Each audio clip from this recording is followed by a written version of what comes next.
noite. Eu convido vocês a juntos nós lermos a palavra. Abra sua Bíblia, por favor, livro de Gênesis.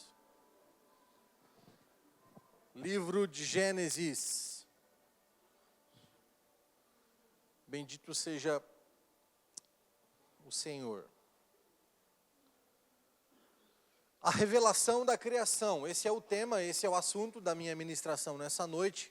E eu gostaria de pedir a todos vocês, gentilmente, a atenção de vocês, para eu compartilhar aquilo que o Senhor colocou no meu coração e aquilo que o Senhor também ensinou para o povo de Israel. A mensagem que eu vou ministrar nessa noite é uma mensagem relacionada à parte histórica da Bíblia e explica um pouco mais daquilo que está nas entrelinhas da história de Israel. O que é a história de Israel? A história de Israel é a história dos descendentes de Abraão, Isaque e Jacó, que se tornaram uma grande família, que ficaram por aproximadamente 400 anos como prisioneiros lá no Egito. Segundo a história bíblica, depois de aproximadamente 400 anos, esse povo vai ser liderado por Moisés, liberto da escravidão do Egito e vai viajar, peregrinar em direção à terra que Deus havia prometido para Abraão, Isaque e Jacó. Quando Deus se revelou a Abraão, Deus disse para Abraão: eu vou fazer de ti uma grande nação, e além de fazer de ti uma grande nação, eu também darei a essa grande nação uma terra apenas deles, para que nessa terra eles vivam em minha presença, me sirvam e assim por diante. A mensagem que eu vou ministrar nessa noite, ela é, óbvio, uma revelação de alcance para nós no ano de 2025, no mês de setembro do século 21. Mas a mensagem que eu vou pregar aqui, ela primeiramente é uma resposta para as indagações de um povo que estava no meio do deserto e um dia olhou para os lados, olhou para cima, olhou para trás, olharam uns para os outros e se perguntaram assim: o que é que nós estamos fazendo aqui? A mensagem que eu vou ministrar e o próprio livro de Gênesis é uma resposta às indagações desse grande povo. Sabe quantas pessoas eram nesse momento da história de Israel? Aproximadamente 3 milhões de pessoas. É muita gente, 3 milhões de pessoas. A Bíblia diz que Moisés contou apenas os homens que pegavam em espada. Essa expressão, pegar em espada na Bíblia, é um hebraísmo, é uma figura de linguagem própria da cultura hebraica, que significa, na verdade, um homem maior de idade. Então, o que para nós é alguém maior de idade? Fez 18 anos, é maior de idade. Na cultura do povo de Israel, ser maior de idade era ser capaz de pegar uma espada na mão. Quando o jovem, ele adquiria habilidade para guerrear com uma espada na mão, ele automaticamente alcançava sua maioridade. E assim, então, estava apto para ingressar no exército de Israel e lutar nas trincheiras do Senhor. Então, a Escritura diz que Moisés mandou contar apenas os homens que pegavam a mão na espada e se acharam 600 mil homens. Esses 600 mil homens eram todos já casados. Então, se eram 600 mil homens, mais 600 mil mulheres. Já temos o número de 1.200.000 pessoas. Considerando que naquela época, vocês escutaram o que eu falei? Naquela época, se podia ter mais de uma mulher, mas é só naquela época. Então, considerando que naquela época podia ter mais de uma mulher, vamos supor que a média era 2 mulheres. Então, de 1.200.000 mais 600.000 mulheres, correspondente à segunda esposa, já são 1.800.000 pessoas. E aí bota, irmãos, que naquela época, a filharada, vocês sabem como que era. Então, esse número de 3 milhões de pessoas que estavam ali no deserto, Na verdade, é um número até mesmo arredondado para baixo. Possivelmente esse número ultrapassava, excedia bastante. Aconteceu que um dia, 3 milhões de pessoas que saíram do Egito, eles olharam um para o outro e disseram, beleza, mas o que nós estamos fazendo aqui? Não basta simplesmente a gente saber para onde a gente está indo. A gente quer saber por quê, qual é a causa disso tudo. E mais uma, e os outros povos? É só para nós que Deus tem uma palavra? É só para nós que Deus tem uma promessa? Como fica então Deus em relação às outras nações? E como fica a salvação para as outras nações? Eu não sei se você já se perguntou assim, quem nunca ouviu falar de Jesus? E aí? Não sei se você já se perguntou sobre o indígena que nunca ouviu pregar o evangelho. E aí? Então o povo de Israel também começou a fazer esses questionamentos.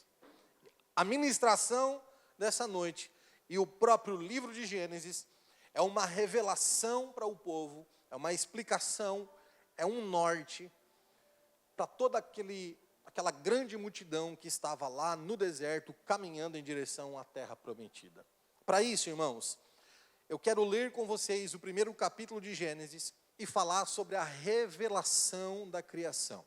Eu vou falar nessa noite, olha aqui para mim rapidinho, sobre 3 coisas que Deus quis revelar quando Ele inspirou Moisés a registrar a criação. É Moisés quem escreveu Gênesis, ok? Amém? Quem escreveu Gênesis? Moisés é um dos que estão ali no meio daqueles 3 milhões de pessoas. Deus então inspirou Moisés, e Moisés vai começar a escrever, para dar uma instrução do porquê de algumas coisas. E a primeira coisa que Moisés escreve é exatamente isso. Se você não trouxe a sua Bíblia, acompanhe a leitura me ouvindo, que diz assim: no princípio, Deus criou os céus e a terra. Era a terra sem forma e vazia, trevas cobriam a face do abismo, e o Espírito de Deus se movia sobre a face das águas. Disse Deus, haja luz, e houve luz. Deus viu que a luz era boa e separou a luz das trevas. Deus então chamou a luz de dia, e as trevas Ele chamou de noite. Passaram-se tarde, manhã, esse foi o primeiro dia. Depois disse Deus, haja entre as águas um firmamento, que separe águas de águas. Então Deus fez o firmamento e separou as águas que ficaram abaixo do firmamento das águas que ficaram por cima, e assim foi. Ao firmamento Deus chamou céu. Passaram-se tarde e manhã, e esse foi o segundo dia. Disse Deus, ajuntem-se num só lugar as águas que estão debaixo do céu, e apareça a porção seca. E assim foi. A parte seca, Deus chamou terra. Chamou mares ao conjunto das águas. E Deus viu que ficou bom. Então disse Deus, cubra-se a terra de vegetação, plantas que deem sementes e árvores cujos frutos produzam sementes de acordo com as suas espécies. E assim foi. A terra fez brotar a vegetação, plantas que dão sementes de acordo com as suas espécies, e árvores cujos frutos produzem sementes de acordo com suas espécies. E Deus viu que ficou bom. Passaram-se tarde e manhã, esse foi o terceiro dia. Disse Deus, haja luminares no firmamento do céu para separar o dia da noite. Sirvam eles de sinais para marcar estações, dias e anos. Sirvam de luminares no firmamento do céu para iluminar a terra, e assim foi. Deus fez os 2 grandes luminares, o maior para governar o dia, o menor para governar a noite. Fez também as estrelas. Deus os colocou no firmamento do céu para iluminar a terra. Governar o dia e a noite, separar a luz das trevas. E viu Deus que ficou bom. Passaram-se tarde e manhã, então foi o 4º dia. Disse também Deus, encham-se as águas de seres vivos que voem, as aves sobre a terra, sob o firmamento do céu. Assim Deus criou os grandes animais aquáticos e os demais seres vivos que povoam as águas de acordo com as suas espécies, e todas as aves de acordo com suas espécies. E Deus viu que ficou bom. Então Deus os abençoou, dizendo: sejam férteis, multipliquem-se, encham as águas dos mares e multipliquem-se as aves na terra. Passaram-se tarde e manhã, e esse foi o 5º dia. Disse Deus: produz a terra seres vivos de acordo com suas espécies, rebanhos domésticos, animais selvagens, e os demais seres vivos da terra, cada um de acordo com sua espécie. E assim foi. Deus fez os animais selvagens de acordo com suas espécies, os rebanhos domésticos de acordo com as suas espécies, e os demais seres vivos da terra de acordo com suas espécies.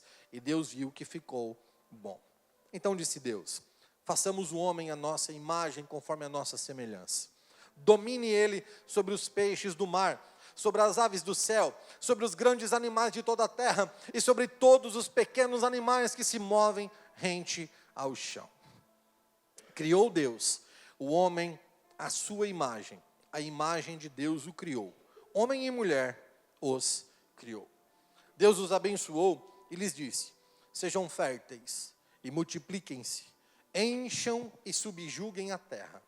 Dominem sobre os peixes do mar, sobre as aves do céu e sobre todos os animais que se movem pela terra. Disse Deus: eis que dou a vocês todas as plantas que nascem em toda a terra e produzem sementes, e todas as árvores que dão frutos com sementes, elas servirão de alimento para vocês.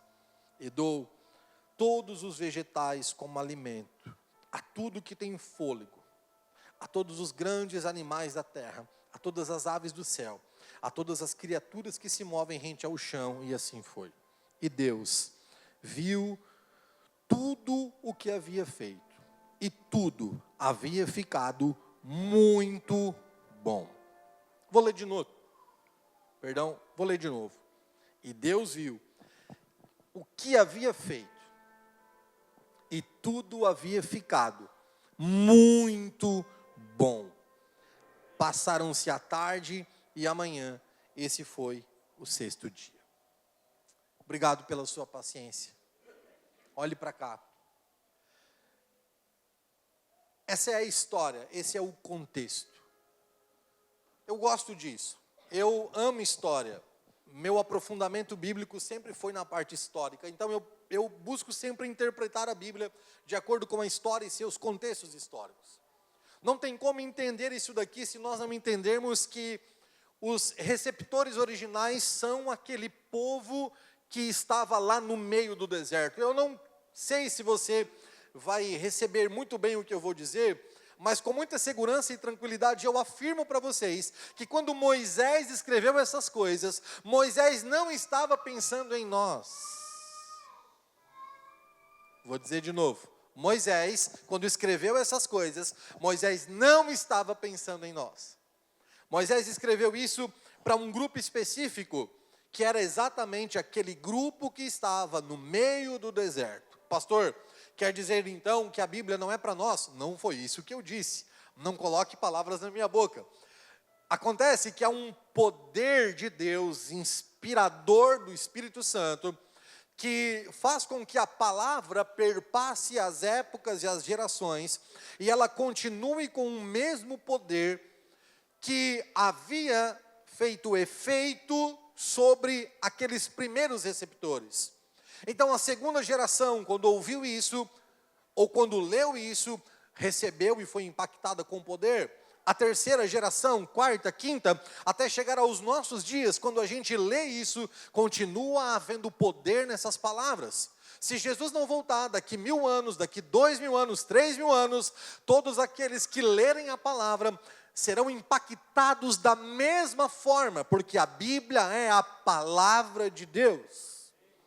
No entanto, irmãos, não tem como nós ignorarmos que a Bíblia, ela foi escrita naquele momento para um povo específico, que tinha indagações específicas, questionamentos específicos, e ali está o povo de Israel, no meio do deserto, querendo saber como foi que nós chegamos aqui, por que nós chegamos aqui, que negócio é esse que nos espera lá na frente.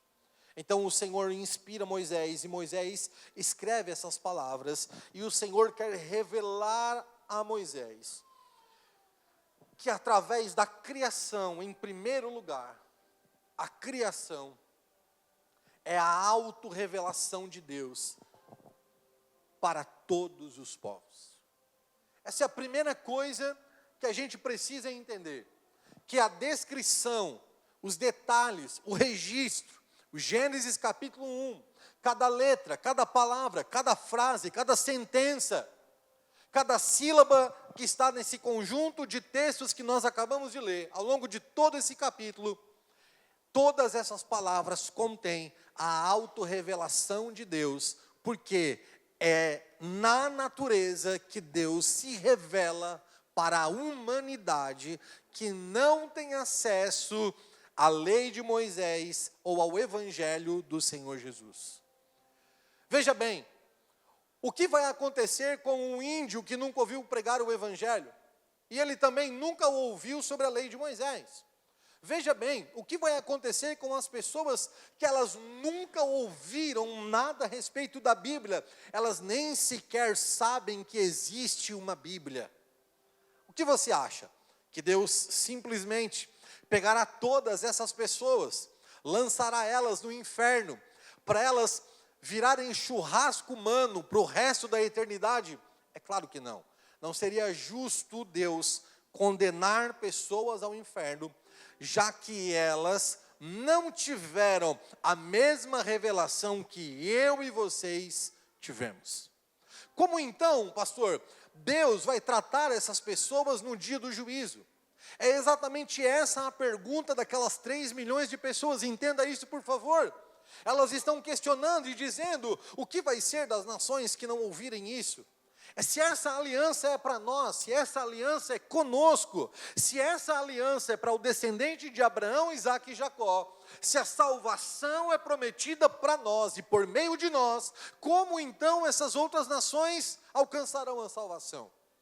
Deus está falando através das palavras do registro da criação, que Deus se revela para a humanidade por meio da sua criação. Se você tem uma Bíblia aberta, eu quero ler para você, ou com você, o que está escrito no livro de Romanos. Veja,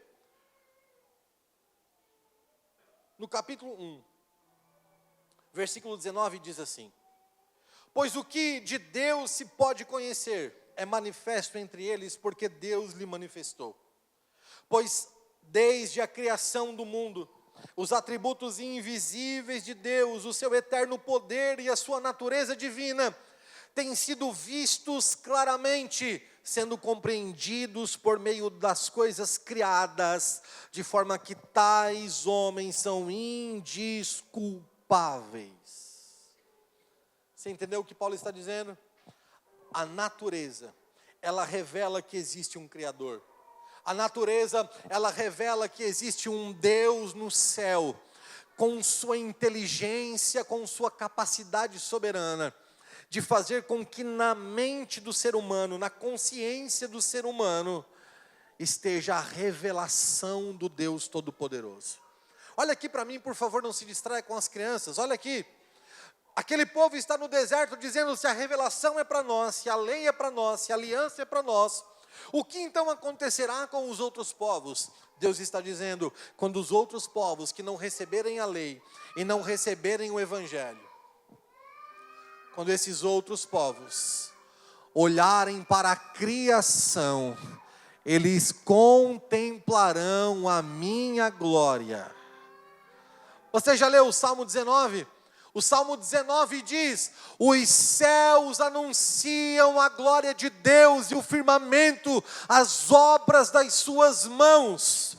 De alguma forma, irmãos, aqueles que nunca ouviram o evangelho, quando eles veem a criação, quando eles veem o sol, quando eles veem a lua, quando eles veem os animais, as plantas, as árvores, eles então dizem, existe alguém que fez todas essas coisas, e eles serão julgados de acordo com isso. Deus revela a sua divindade, Deus revela o seu poder através da criação. É uma resposta para o povo de Israel. E Deus quer revelar mais coisas. E o Senhor então revela para aquele povo no meio do deserto o apreço que Ele tem pela ordem. O apreço que Deus tem pelas coisas devidamente organizadas. Eles estão lá no deserto. O Senhor está inspirando Moisés para escrever o livro de Gênesis. Vai chegar um tempo em que Moisés conclui a história dos patriarcas em Gênesis. Moisés agora começa o livro de Êxodo, vai para Levítico, Números, Deuteronômio. E lá então haverá a descrição do tabernáculo, de todos os móveis, de como deveria ser o culto, os sacrifícios, as vestimentas sacerdotais, os utensílios do templo, tudo minimamente organizado. E o Senhor então está dizendo para aquele povo: isso não vem de agora. Toda essa ordem, toda essa organização, toda essa meticulosidade, isso vem lá de trás, do Deus que, quando estava criando todas as coisas, colocou o universo em ordem antes de colocar o homem no mundo. Irmãos, isso aqui é uma coisa que me toca muito. Isso é uma coisa que você poderia dar um pouquinho de atenção. Veja a inteligência de Deus. Deus poderia colocar o homem, fazer o homem em primeiro lugar. Deus tinha poder para isso, sim ou não? Deus poderia criar o homem antes de criar a própria terra. Deus poderia criar o homem muito antes de separar a luz das trevas. Deus poderia criar o homem antes de colocar o firmamento nos céus, antes de separar a terra das águas, antes de criar os vegetais dos animais. Deus poderia criar tudo com o homem observando, com o homem contemplando. Imagina a experiência dos seres humanos, de Adão e Eva, vendo Deus criar todas as coisas. Mas não é isso que Deus faz. Primeiro, Deus coloca um mundo em ordem. Primeiro, Deus organiza o mundo. E depois, Deus coloca o homem para desfrutar. Sabe por quê? Porque Deus não te colocará em nada. Deus não te fará viver nada que não esteja devidamente ordenado e organizado. Na lida pastoral, irmãos, a gente não lida com pessoas ruins. Graças a Deus, eu não tenho no que aqui me queixar. Eu não tenho do que me queixar. Eu e a Thalita, a gente não lida com pessoas más, pessoas ruins. Não, nada disso. Só que, irmãos, é incrível como as pessoas sofrem, como as pessoas padecem, como as pessoas vivem as vidas sem aproveitar a plenitude de Deus, única e exclusivamente porque são desorganizados. Porque não colocam a vida em ordem, porque não organizam as coisas. Ei, se a sua vida é uma bagunça, a sua alma está bagunçada.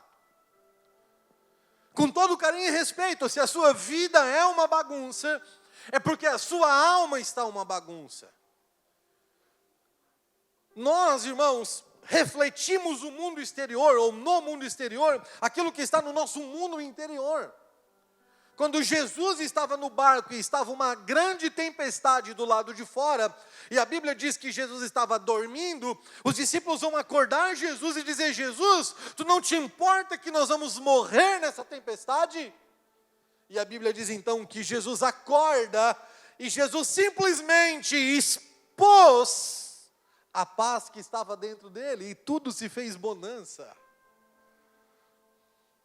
Eu gosto muito do que João escreve para um homem chamado Gaio, terceira epístola de João, é uma epístola desse tamanho da Bíblia.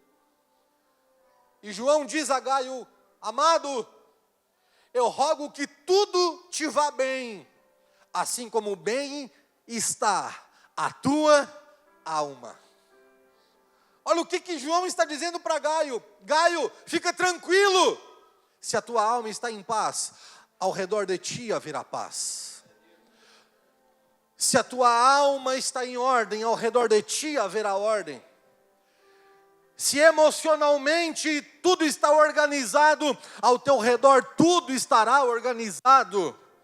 Deus coloca o mundo em ordem, Deus organiza tudo, para dizer para aquelas 3 milhões de pessoas, e para dizer para nós que estamos aqui nessa noite, o nosso Deus é um Deus de ordem, o nosso Deus é um Deus de organização. Então organize a sua vida,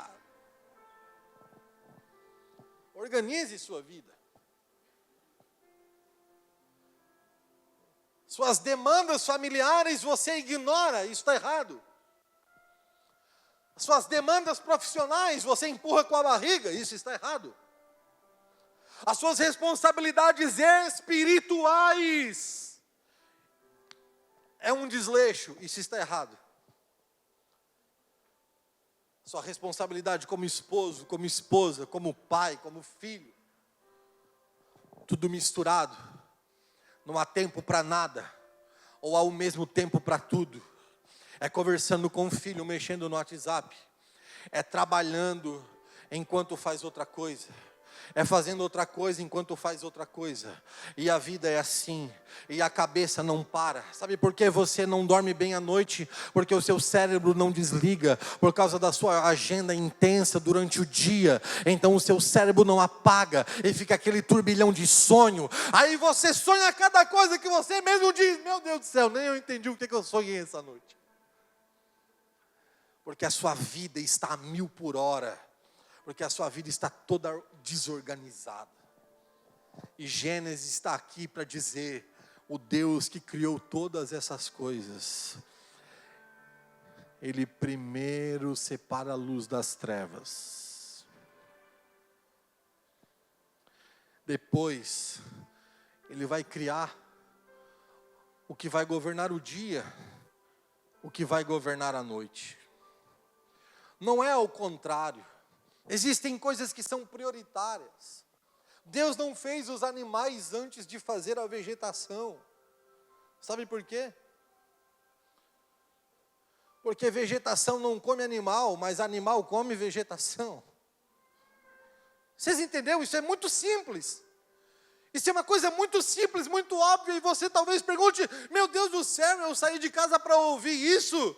Que animal não come planta? Ou melhor, que planta não come animal? É o animal que come planta? Sim, é simples, óbvio, mas Deus está dizendo através dessa coisa simples: eu tenho prioridades na hora de fazer as coisas. Não adianta eu fazer os animais antes. Sabe por que Deus não fez o homem antes?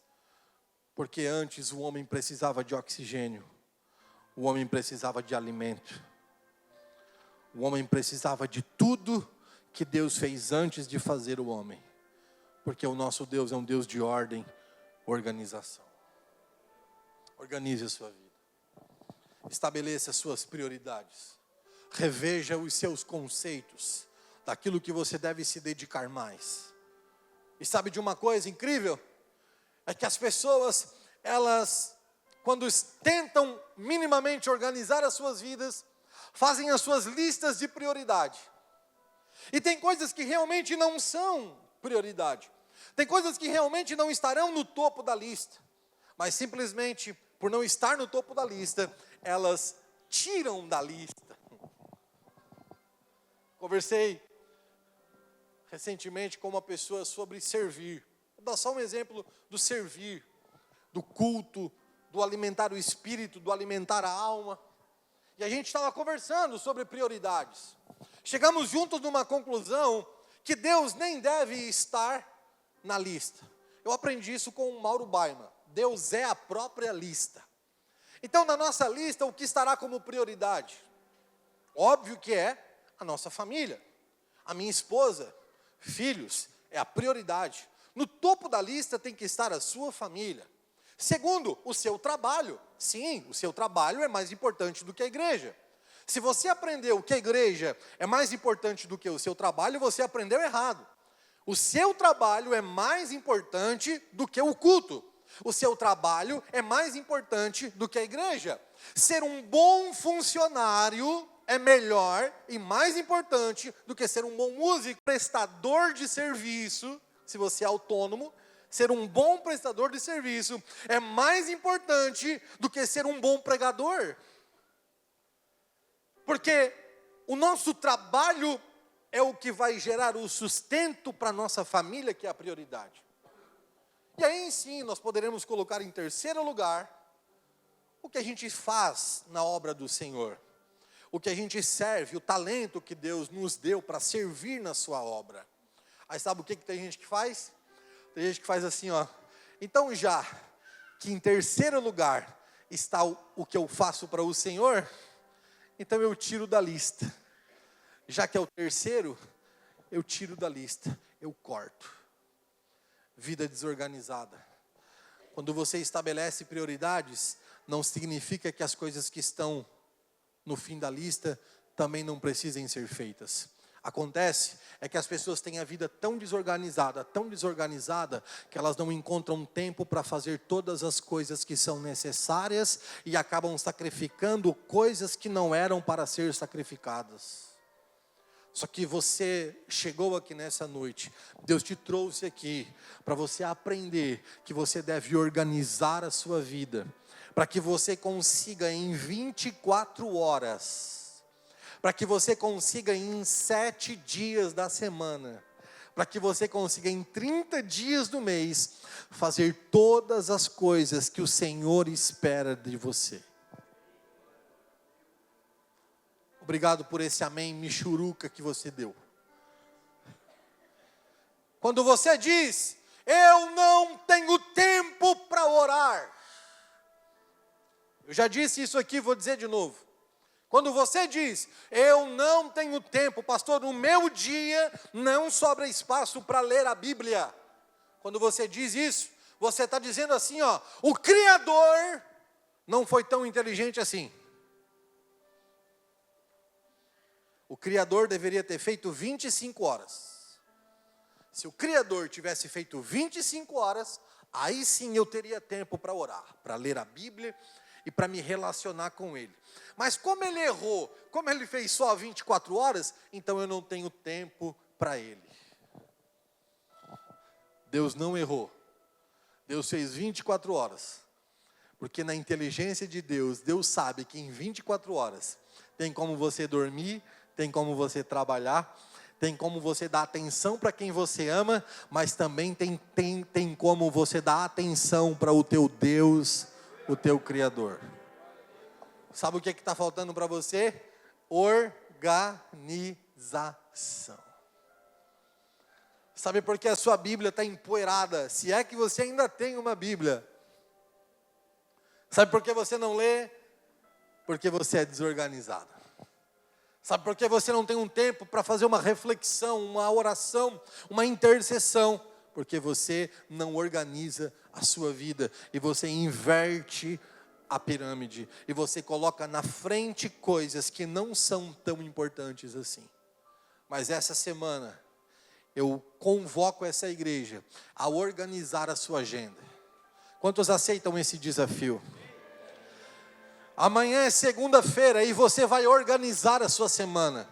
E você vai colocar no seu roteiro, na sua rotina nessa semana, o tempo que você vai descansar, o tempo que você vai dar atenção para o seu cônjuge, para sua esposa, seus filhos, seu esposo. Você vai colocar na sua agenda um tempo para você orar, para você ler a palavra, para você alimentar o seu espírito.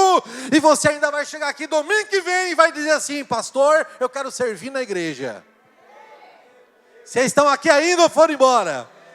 Organize a sua vida. Deus é um Deus de ordem. Então primeiro Ele faz as coisas uma seguida das outras. E depois que tudo estava organizadinho, Ele diz, Adão, agora é a hora. Vem cá, Eva, agora é a hora de vocês desfrutarem de tudo que eu tenho para vocês. E para encerrar, é uma resposta para aquele povo. Revelar o caráter provedor de Deus. Talvez esse terceiro ponto, seja o que mais intrigou aqueles 3 milhões de pessoas no meio daquele deserto. Talvez esse terceiro ponto seja o mais enigmático de todos para aquelas 3 milhões de pessoas. Porque eles caminharam alguns dias e disseram: cadê a água? Eles caminharam mais alguns dias e perguntaram: cadê o pão, Moisés? Moisés, nós vamos comer o quê? Nós vamos nos alimentar do quê? Nós vamos beber o quê, Moisés? Deus então inspirou Moisés para dar uma resposta objetiva para aquele povo. E quando Moisés descreve os dias da criação, Moisés está dizendo: na sua criação, Deus colocou no mundo tudo o que nós precisamos para a nossa sobrevivência. Meu irmão,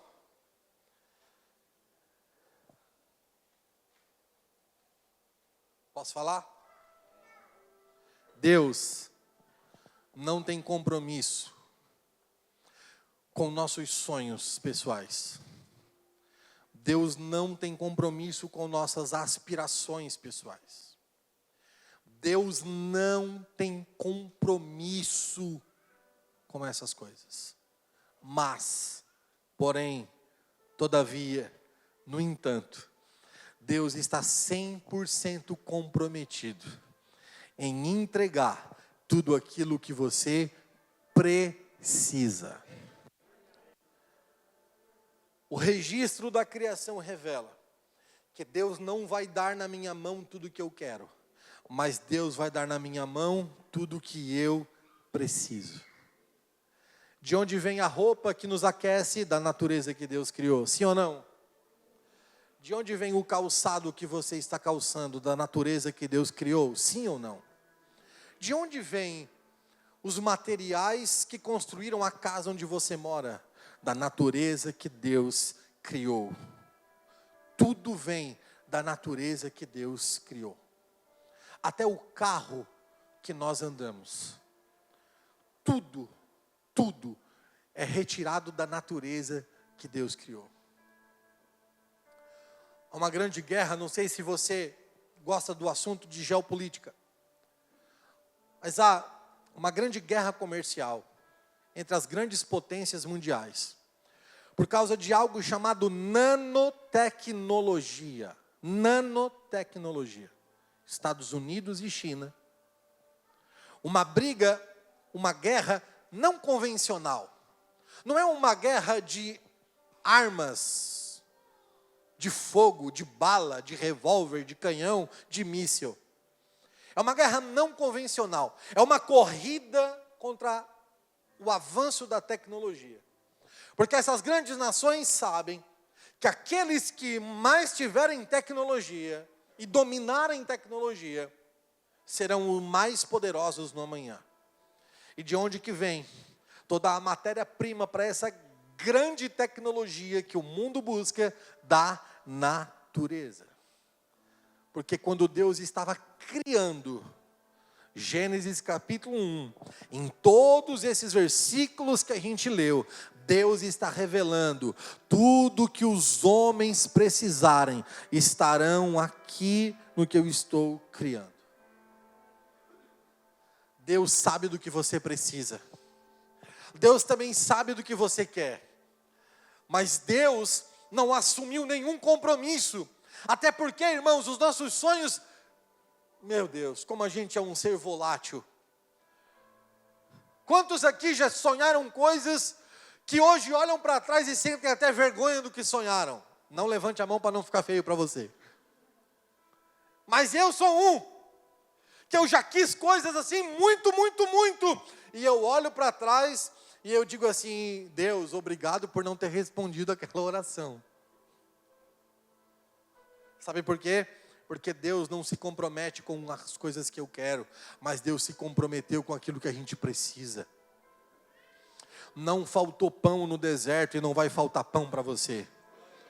Não faltou água no deserto e não vai faltar água para você.